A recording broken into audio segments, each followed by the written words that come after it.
what do you think were the most interesting points raised during the panel regarding the situation of the Italian banks in particular?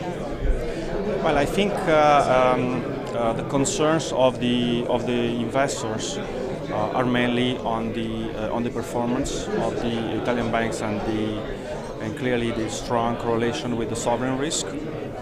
At this time, probably capital is less a problem.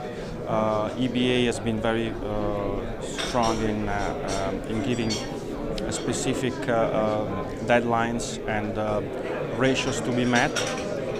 But I think in that respect, Italian banks are almost very close to fulfill the EBA requirements. So from an investor perspective, clearly there are some banks which they would like to see having some more in terms of capital ratios. On the other side, clearly concern is on the Italian situation, Italian government risk.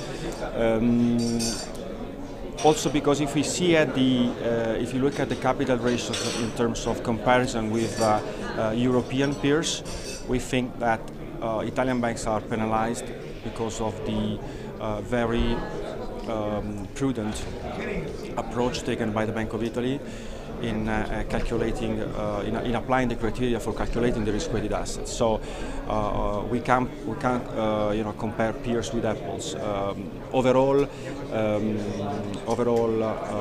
again, capital is fine. Liquidity to me is fine. I don't see Italian banks having big issues in managing their liquidity position in the short term. Yeah.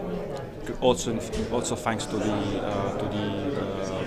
intervention of the European Central Bank and the great assets to the retail and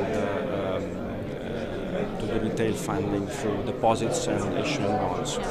So from an international perspective, where do you see more opportunities for an international investor in Italian banks?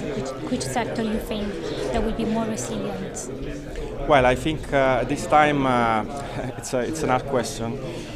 It's a tough question because investors are very conservative. If you look at the international banks, they have clearly reduced their investments in Italian government bonds and have reduced their exposure to wholesale funding sector. We still see hedge funds ready to step in at the right time. We've seen hedge funds taking very large position in the equity market, taking Italian banks' risks during the first quarter. Yeah.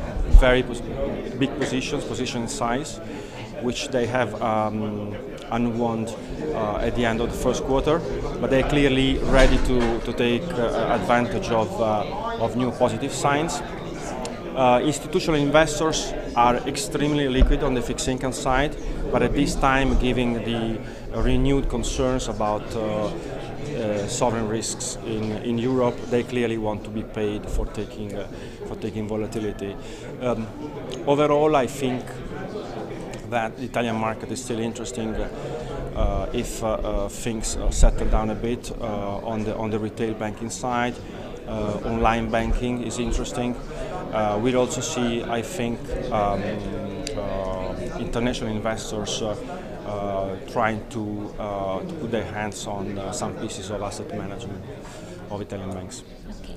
Thanks very much.